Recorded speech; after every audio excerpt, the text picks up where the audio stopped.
चलिए, मैं आपको शुभकामनाएं देता हूँ। इस टेक्नोलॉजी का उपयोग करते हुए आप सिक्किम के दूर सुदूर जंगलों में, पहाड़ों में रहने वाले लोगों की इतनी बड़ी सेवा कर रहे हैं।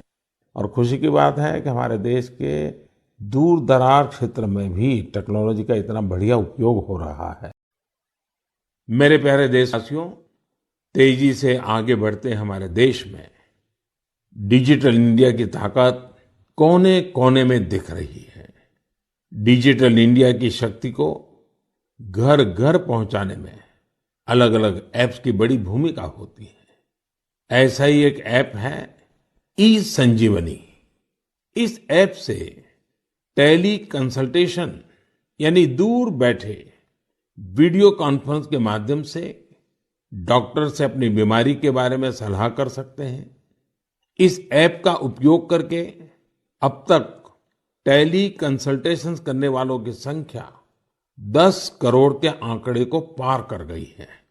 आप कल्पना कर सकते हैं, वीडियो कॉन्फ्रेंस के माध्यम से 10 करोड़ कंसल्टेशंस, मरीज और डॉक्टर के साथ अद्भुत नाता। ये बहुत बड़ी अचीवमेंट है। इस उपलब्धि के लिए मैं सभी डॉक्टरों और इस सुविधा का लाभ उठाने वाले मरीजों को बहुत बहुत बधाई देता हूं। भारत के लोगों ने तकनीक को कैसे अपने जीवन का हिस्सा बनाया है, ये इसका जीता जागता उदाहरण है।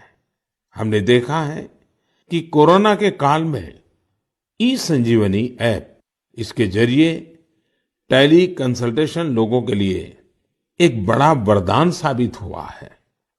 मेरा भी मन हुआ कि क्यों ना इसके बारे में मन की बात में हम एक डॉक्टर और एक मरीज से बात करें, संवाद करें और आप तक बात को पहुंचाएं। हमें जानने की कोशिश करें कि टेली कंसल्टेशन लोगों के लिए आखिर कितना प्रभावी रहा है। हमारे साथ सिक्किम से डॉक्टर मदन मणि जी हैं। डॉक्टर मदन मणि जी रहने वाले सिक्किम के ही हैं, लेकिन उन्होंने एमबीबीएस धनबाद से किया और फिर बनारस हिंदू यूनिवर्सिटी से एमडी किया। नमस्कार मदन मणि जी। जी नमस्कार सर। मैं नरेंद्र मोदी बोल रहा हूँ। जी जी सर। आप तो बनारस में पढ़े हैं? जी मैं बनारस में पढ़ा हूँ सर। अपना मेडिकल एजुकेशन वहीं हुआ? जी जी। तो जब आप बनारस में थे तब का बनारस और आज बदला हुआ बनारस कभी देखने गए कि नहीं गए? जी प्रधानमंत्री जी, मैं जा नहीं पाया हूँ जब से मैं वापस सिक्किम आया हूँ, लेकिन मैंने सुना है कि काफी बदल गया है। तो कितने साल हो गए आपको बनारस छोड़े? बनारस 2006 से छोड़ा हुआ हूँ। ओह, फिर तो आपको जरूर जाना चाहिए। जी जी। अच्छा, मैंने फोन तो इसलिए किया कि आप सिक्किम के अंदर दूर सुदूर पहाड़ों में रह करके वहाँ के लोगों को टेली कंसल्टेशन का बहुत बड़ी सेवाएं दे रहे हैं। जी। मैं मन की बात के श्रोताओं को आपका अनुभव सुनाना चाहता हूँ। जी। जरा मुझे बताइए कैसा अनुभव रहा है? अनुभव बहुत बढ़िया रहा प्रधानमंत्री जी। क्या है कि सिक्किम में बहुत नजदीक का जो पीएचसी है, वहां जाने के लिए भी लोगों को गाड़ी में चढ़ के कम से कम 100-200 रुपया लेके जाना पड़ता है, और डॉक्टर मिले नहीं मिले ये भी एक प्रॉब्लम है। तो टेली कंसल्टेशन के माध्यम से लोग हम लोग से सीधे जुड़ जाते हैं। दूर दराज के लोग हेल्थ एंड वेलनेस सेंटर के जो सीएचओ होते हैं, वो लोग हम लोग से कनेक्ट करवा देते हैं, और हम लोग का जो पुराने उनकी बीमारी है, उनकी रिपोर्ट्स, उनका अभी का प्रेजेंट कंडीशन, सारी चीजें हम लोग को वो बता देते हैं। यानी डॉक्यूमेंट ट्रांसफर करते हैं? जी जी, डॉक्यूमेंट ट्रांसफर भी करते हैं, और अगर ट्रांसफर नहीं कर सके तो वो पढ़ के हम लोग को बताते हैं। वहाँ का वेलनेस सेंटर का डॉक्टर बताता है? जी, वेलनेस सेंटर में जो सीएचओ रहता है, कम्युनिटी हेल्थ ऑफिसर। और जो पेशेंट है वो अपनी कठिनाइयां आपको सीधी बताता है? जी, पेशेंट भी कठिनाई हमको बताता है। फिर पुराने रिकॉर्ड्स देख के, फिर अगर कोई नई चीजें हम लोग को जानना है, जैसे किसी का चेस्ट ऑस्कल्टेट करना है, अगर उसको पैर सूजा है कि नहीं, अगर सीएचओ ने नहीं देखा है तो हम लोग उसको बोलते हैं कि जाके देखो सूजन है नहीं है, आंख देखो, एनीमिया है कि नहीं है, उसका अगर खांसी है तो चेस्ट को ऑस्कल्टेट करो और पता करो कि। आप वॉइस कॉल से बात करते हैं या वीडियो कॉल का भी उपयोग करते हैं? जी, वीडियो कॉल का उपयोग करते हैं। तो आप पेशेंट को भी देखते हैं? पेशेंट को भी देख पाते हैं। जी।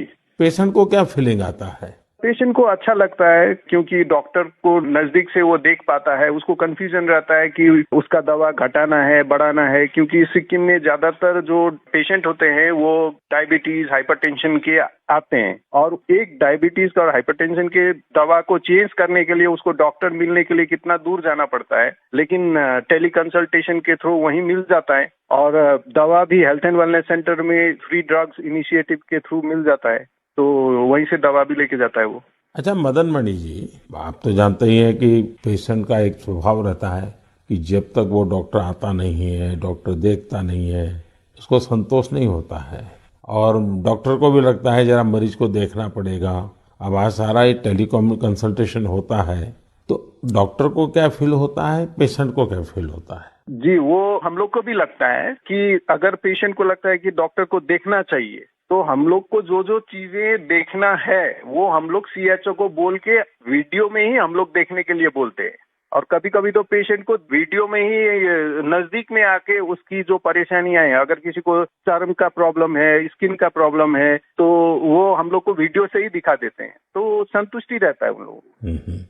और बाद में उसका उपचार करने के बाद उसको संतोष मिलता है, क्या अनुभव आता है, पेशेंट ठीक हो रहे हैं? जी, बहुत संतोष मिलता है, हमको भी संतोष मिलता है सर, क्योंकि मैं अभी स्वास्थ्य विभाग में हूँ और साथ साथ में टेली कंसल्टेशन भी करता हूँ, तो फाइल के साथ साथ पेशेंट को भी देखना मेरे लिए बहुत अच्छा सुखद अनुभव रहता है। एवरेज कितने पेशेंट आपको टेली कंसल्टेशन के साथ आते होंगे? अभी तक मैंने 536 पेशेंट देखे हैं। ओह, यानी कि आपको काफी इसमें महारत आ गई है। जी, अच्छा लगता है देखने में। चलिए, मैं आपको शुभकामनाएं देता हूँ। इस टेक्नोलॉजी का उपयोग करते हुए आप सिक्किम के दूर सुदूर जंगलों में, पहाड़ों में रहने वाले लोगों की इतनी बड़ी सेवा कर रहे हैं और खुशी की बात है कि हमारे देश के दूर दराज क्षेत्र में भी टेक्नोलॉजी का इतना बढ़िया उपयोग हो रहा है।